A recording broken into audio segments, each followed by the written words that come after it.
Welcome to Jesus-Centric Life. I'm Donna. I'm here with Pastor Josh, and we have Thomas back at the table. Welcome back. Thanks for having me back. Yeah, how's it feel to be sitting here with us? I guess I'm important enough to be in your presence. So. He's ready to go home. He's ready to leave. That does sound kind of weird. How does it feel to be sitting here with us? But anyway, Thomas, today we want to talk about who is discipling our kids. And we want to start out with, when you look at students that you work with today, what worries you the most about the next generation spiritually? I think, and I guess it kind of gets into the bigger conversation, I think the biggest worry is like how many voices this generation has pouring into them. And I think, there's voices from everywhere. Like hopefully the church is like the biggest voice in students' lives, but like technology, social media, like you get every voice. Like even on my own feed, like I'm getting messages from Mormons or other apologetic things or like anti-Christian or whatever. And it's like, if I'm seeing that as the youth guy at the church, like I'm sure our students are seeing far more. And so I think that's probably the biggest challenge is like how many voices there are and then sifting through like what are the right voices to listen to. So give us, I think that's just great the way you said that. Give us like, what do you think the top 3 to 5 voices are that students are hearing today? I couldn't give like a name. Is that kind of what you want, or like topics? I could like social media. Would you say that's 1, 2, or 3? Okay, gotcha. Yeah, social media is definitely number 1, I'd say. I think then you could kind of bounce to the different medias, like number 2 being probably TV, and then movies, and then probably 4 being like your peers or parents, and then 5 hopefully the church, but wow, it's probably further down the list if we were being honest. What would you put it at?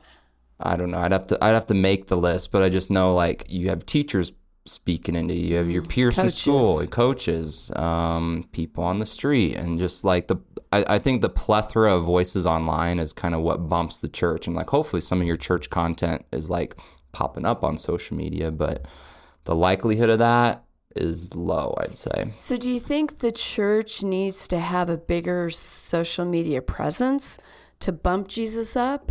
Like, I don't know how else to say that. I think it's a tool. I don't think it should be the primary tool. I think like when I've seen like really edifying and good content online, like the shorts content, like TikTok, YouTube Short, Instagram Reels, like right.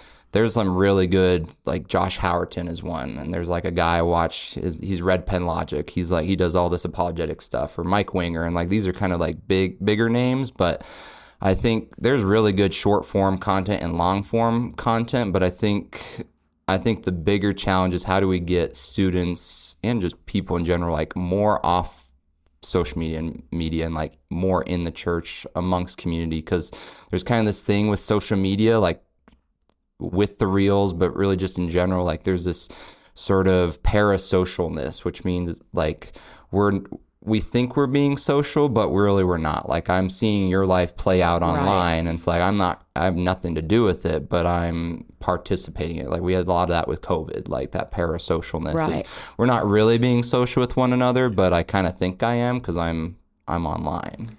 I sat with a student during COVID who was listening to their class lecture and doing their nails and was muted and was not engaged at all, but kept saying, "Yeah, I'm in class. I'm here.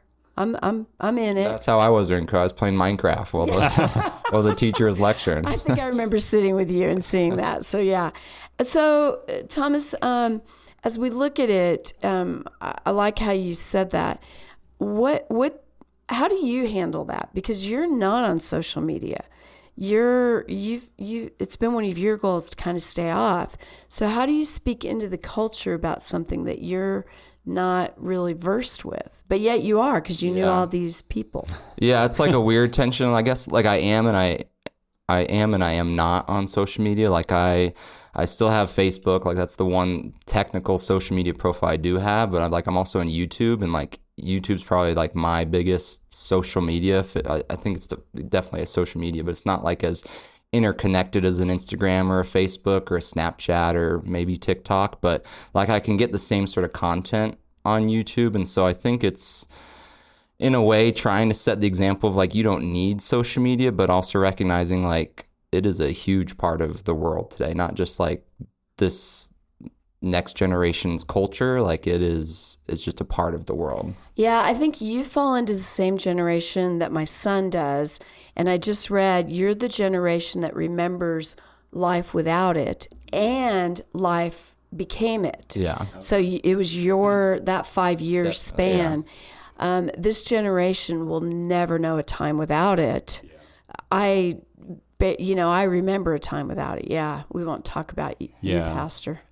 Yeah, well, and I think the challenge, and so like I'm with you that I do watch some YouTube reels. That's like but I think the challenge is that I can, and I've rarely done this, but there's been a few times where I've been on there like for 30 minutes or an hour, and you can watch, 60 different videos. Hundreds, probably. Or hundreds, depending on how quick. And so you can watch like all this content, but you're getting it from multiple people, and you're getting the most sensationalized and the most blunt parts of it, and you're not being discipled by someone deeply, although you're getting all this content. And I think there's a difference from Thomas sitting down and having an hour conversation with a student. Right. And somebody hearing just the highlights of 30 different sermons even. Let's say all they're doing is listening to sermons.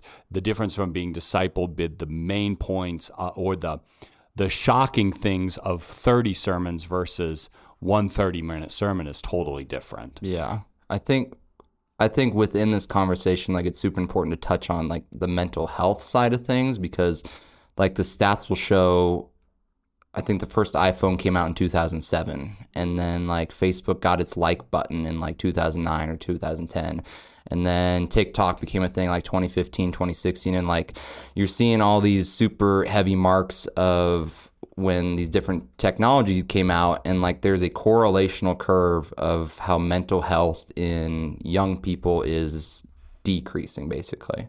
In everybody. Yeah, in men and women, but majority within like the younger generation, like 12 to 18, 12 to 20, 25. And I think like that's important to bring up, like with what Pastor's saying of like the 1 hour conversation versus the 30-second short. Like there's the science behind it is like there's this cool word dopamine, right? And that's like the happy chemical. Like anything you do that brings you joy gives you a little dopamine. So like eating a cookie or eating a apple or watching a movie or hanging out with friends or riding your skateboard, like anything that you enjoy like hits that dopamine sensor. But like the issue with kind of the short form media content is like you're getting constant dopamine, like 1 second after the other, and then like that, like you're on this high of dopamine, and then you like, maybe we're all guilty of like I put the phone away after doom scrolling for an hour, and like now my brain feels like mush. Now I have to navigate through the rest of the day, and I kind of feel awful. Well, and it plays off your algorithm too, because it's what you spend the most time on, so it starts feeding you that. Yeah. It's this endless cycle. And so when it comes to discipling, like I guess I'm self-aware enough to see like some of these sort of like family content, like you see kind of a family doing the family thing online, and it's like their family looks really cool, and then like you see the next family and like everything kind of seems perfect, but then like you're not, kind of like Pastor Josh was saying, like you're not getting the full spectrum of everything going on. You're seeing the highlights, and like now you're comparing yourself to the rest of the world. You don't even know these people. It's that parasocial thing, and now you think like you're falling behind, you're lagging behind because you don't have what they have, and it's like what everyone you see online has that, when like probably the reality is everyone around you in your real life doesn't have that, and it's like this is the normal. Yeah. It's just this cycle that just goes. Yeah, and just so you know that Thomas isn't being like extreme or over the top, like I pulled up the graph. It's out of the book Jonathan Haidt wrote, a book, The Anxious Generation. And from 2008 to 2020, anxiety went up 134%. Depression went up 106%. And that correlates with the cell phone really coming into existence 2010 to 2015. The smartphone. The smartphone, yeah. So when I graduated from college in 2010, and all of my freshmen on my dorm floor where I was an RA, they all had a smartphone. That was 2010. I'll always remember that. And that's the time when really it was in everybody's hands. And that to the anxiety to go up that much, like that's, yeah. And The Anxious Generation is a book that all three of us have read. We absolutely recommend it. It is a great book. It'll give you a lot Recommend of is an interesting. You should, every parent should read it. It's not fun. Like I'm not recommending as like, this is going to be an enjoyable read by the beach. Yeah, it's a hard read. Like, yeah, it's not. Yeah. And hard because there's a lot of stats and whatnot, but hard also because it's kind of putting reality in your face. Because the truth is, parents are dealing with this also. The three of us, we also have our challenges around social media. And all. Yeah. I think why it's a challenge for everyone is like, well, my generation, like I'm with Josh, your son, of like I remember pretty much all up through middle school, like growing up, going to the backyard, like hopping over the fence, playing with friends all afternoon, and then coming back home. And then in high school, like getting the smartphone. But now, now every student is growing up with that. And I think I guess the point I was trying to remember as I was losing my train of thought was we're kind of as parents are dealing with it. Like we were the guinea pig generation. We like as my generation as students, like we didn't know what was right or wrong. And now like we're seeing the consequences of high anxiety, high depression. Now the parents of this generation don't know what to do with it either because it was all new for everybody. And like now, like just now, like in the last 2 to 3 years, like we're starting to find the rhythm, but now we're throwing AI and that's a whole other thing. And yeah, I feel like when I remember when you were in youth group and I can't remember, Kyle, we would play this trivia game. And it was very social because we would all sit and play it together. But there was never a, hey, guys, put your phones away. There was never a, hey, we got to leave them outside. And we slowly started seeing that creep in. Do you struggle with that? Do you see students who are... I'll see it here and there. Fortunately, I don't see it enough where it's an issue, which is good. And I think the students that come to youth group recognize, like, this is an awesome time to just be around one another.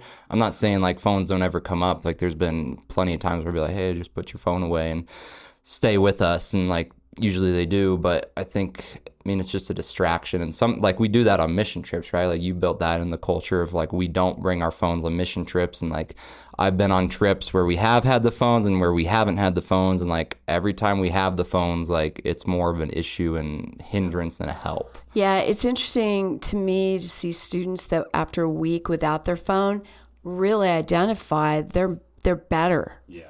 And I don't know how I'm going to go back to it. That was some of the conversations we would have is how do I go back to it and balance it? Because they notice such a noticeable difference.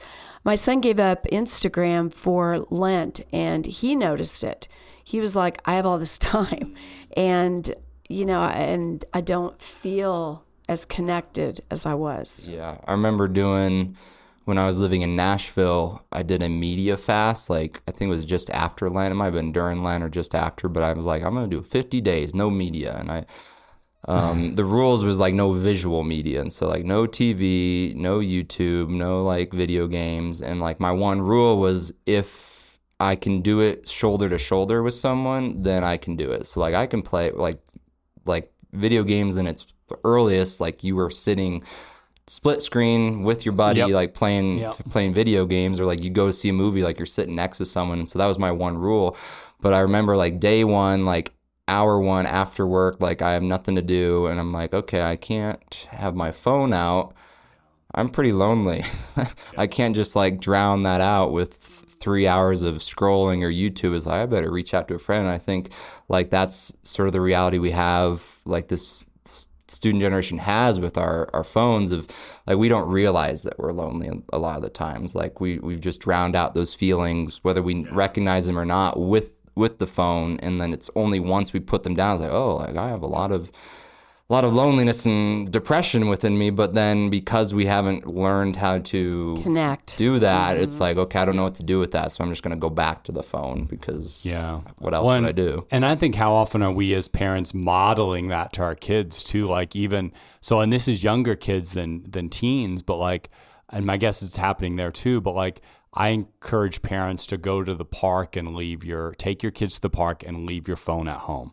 And what you'll see around the outside all of these parents not socializing, but looking at their phones while their kids are playing. And they'll look up every once in a while, and some of them will almost like freak out because it's like, oh, I lost my kid, and oh, there he is, and then they breathe. But they're literally like, they take the kids to the park so that they can scroll, I think. And I don't think they do that intentionally, but subconsciously. And so like if you go to the park without your phone, and I wonder how much we do that to teenage kids too, that like, why are you on your phone so much while we pull it out and we're on it? I went to Chili's a couple weeks ago and was having dinner and watched and looked around, and the number of people that were on their phones and not even conversing as a family or whatever. They were just all on their phones. Yeah, well, it's easier. Yeah. And sometimes there's intention behind that easier. Like, I'm intentionally on my phone because I don't want to engage with people. But then I think a lot of the time it's just like secondhand. Like, how many times do we all just reach for our phone to check it when we have no reason to check it? And I feel like this is a topic that we go back to a lot. And so we're convicted. Yeah, well, and I'm going to say I go back to it because I see it in myself. Yeah. Like, I'm just going to be honest and like put myself out there that I talk about it because I need to do better with it, right? Like I'm not great with it. Yeah, we all do. So let's kind of make this turn of how do we get Jesus in the top 3? and so I want to start with parents because we believe that it's not just the church's job, right? We're in partnership with parents. So Thomas, if you could say anything to parents about how we get Jesus in the top 3, what would you love to say?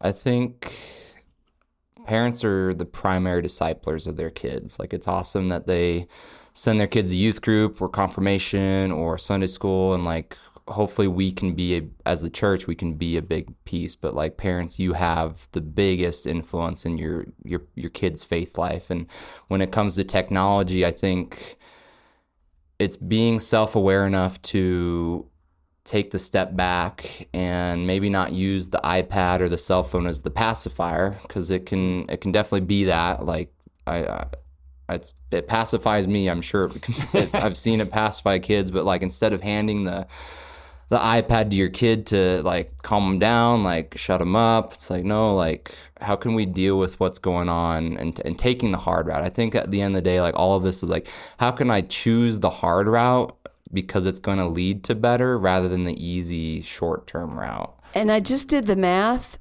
You have 6,570 days with your kid from the time they are born to the time they go to college. 6,570 days. What are you doing? Yeah. Yeah. Yeah. And that time, take half of that because they're sleeping. Well, yeah, sleeping. Yeah.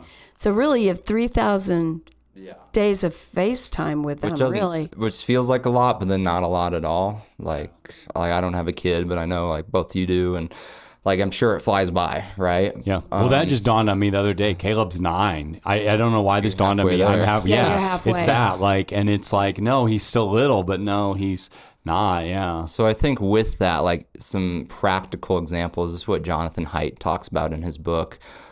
He recommends no smartphone until 15, like the age of 15, and then like no social media till 16. It's like that easy ramp up into smart technology rather than, because I was just given the iPhone 4S. That was my first iPhone, and it was the first one that had Siri, and it's like, here you go. And it's like that led to all sorts of like not good things just because there's unrestricted access. I never had like parental controls, but it's like parents didn't know. But like parents, you have control of those things that you can set solid parental controls and limit the smartphone. But then you'll hear the pushback from students of like, well, like Timmy has an iPhone, he got one in 6th grade. Like if I don't have one, I'm gonna miss out on all my friends and see what they're doing. It's like, well, like we were able to do it in the past, like we can do it again. And there is some reality to that. But again, I think it's taking that hard route of like, okay, like how can we mitigate that? Like Jonathan Haidt talks about like, let's make a coalition of parents that we all vow not till 15, but like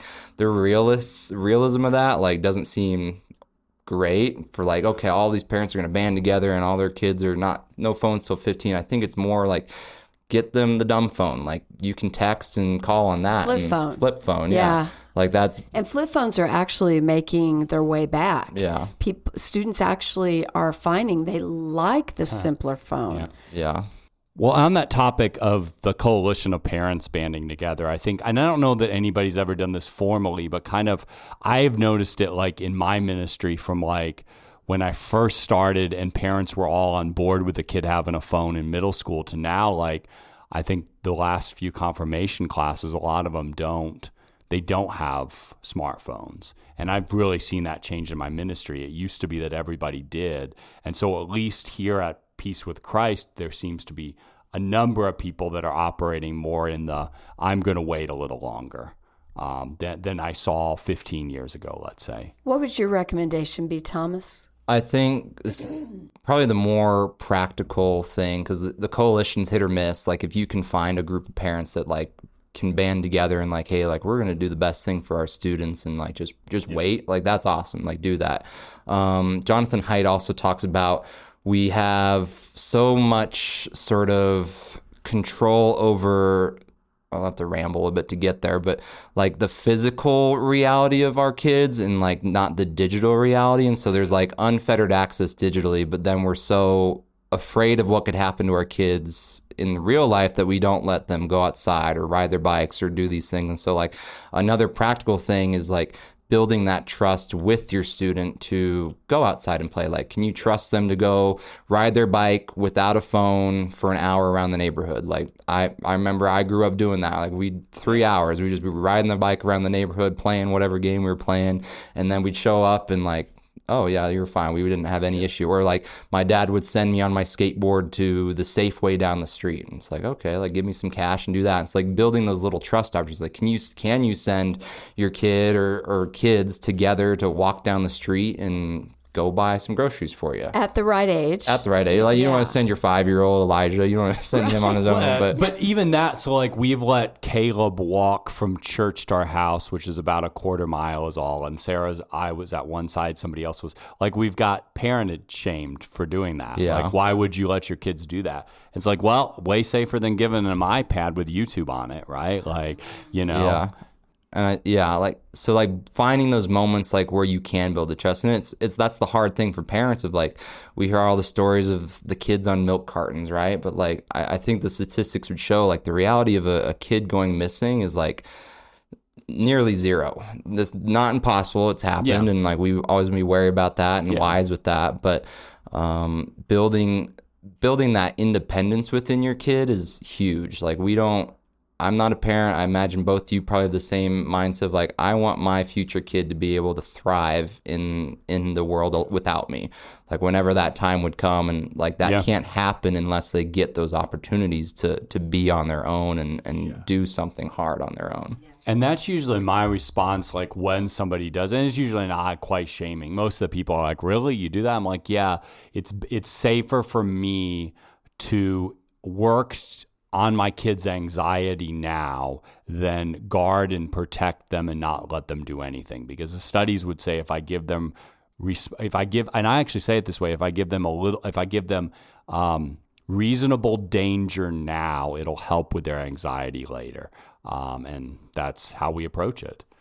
Reasonable danger. Now, again, we're not telling them go cross an interstate today, like, or go walk 3 miles, but a quarter mile, when we know that you've walked there before, we'll let you do that. So this would be the conversation that we would hope that parents would have with their students, and we would hope that they would want to see that discipleship grow away from social media. What conversation do students need to have with their parents around this, and they're afraid to?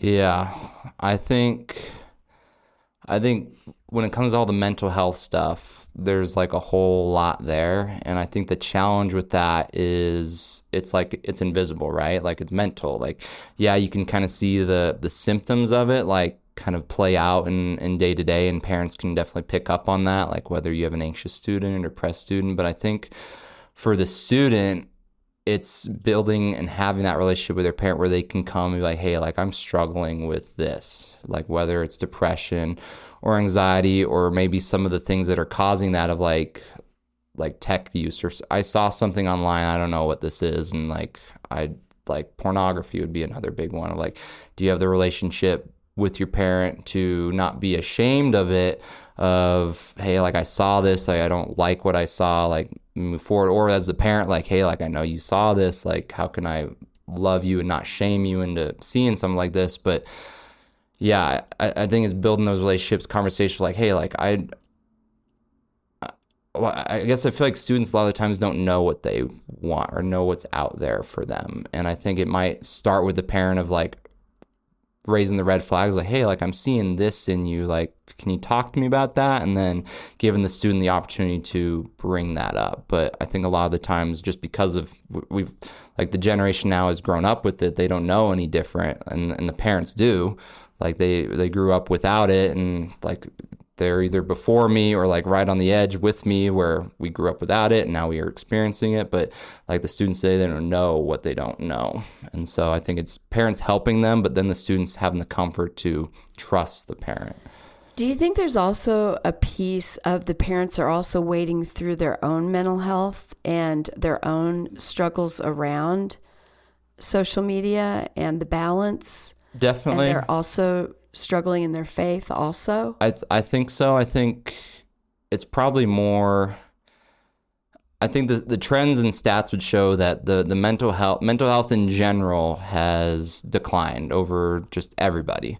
But like when you specifically look at the younger generations, like it is off the charts. And so I'm not going to say there isn't mental health stuff with parents, but I think it's like parents, again, we don't know how to navigate it. Like we're figuring it out right now of how to navigate it.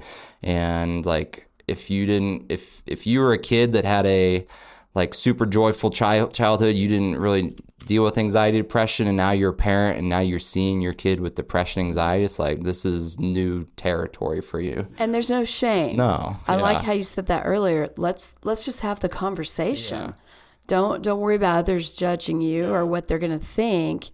This is a relationship with your student, and you get to have that. You're called to have that. Yeah.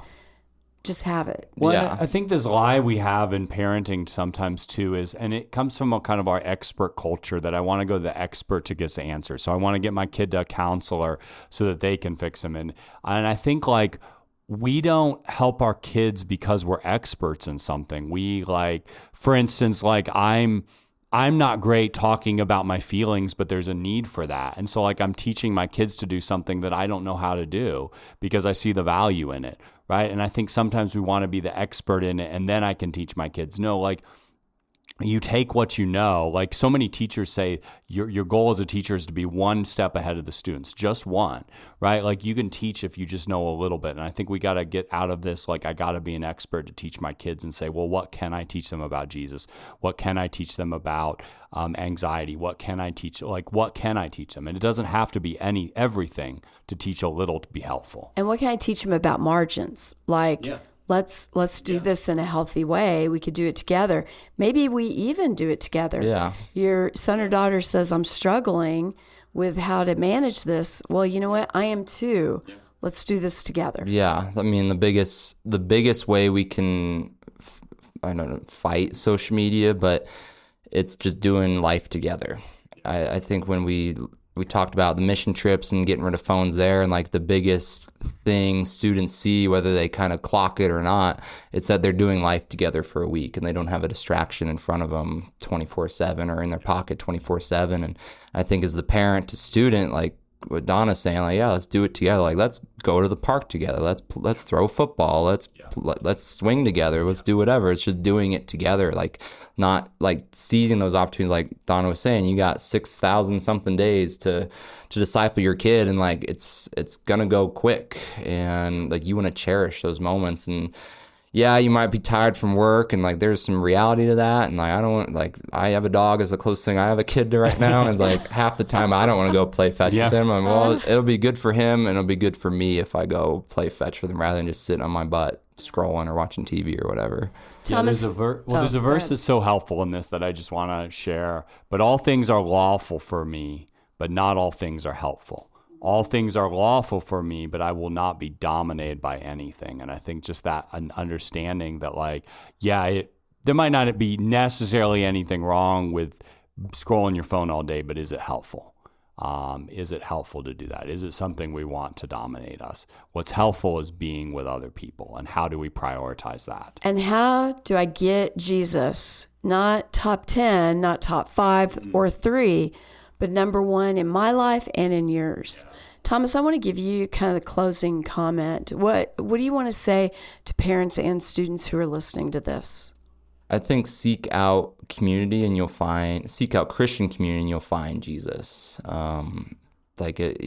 doesn't hide. I think that's the cool thing about God. Like he's not behind under the box and like you got to search the attic for him. It's like he is with you right now. And like if you want a life and life to the full, that's what John 10:10 talks about. Like it's there. You just have to look for it a little bit. Like it's not hard to find, but like find those opportunities. Like, does your kid want to play outside? Like, yeah, let's go play outside, or whatever it might be. Like just finding those opportunities, and Jesus would be there. And like there's plenty of opportunities at the church, right? Like we do our best to create those opportunities, and we could probably do better in creating more opportunities for families and students, but doing it together, I think, is the biggest thing. Like whether it's let your student hang out with their friends more, or you just hang out with your family more, like it's all valuable. So community. We appreciate you, and we appreciate your leadership to our students and your wisdom that you brought to the table today. And we appreciate you for listening, and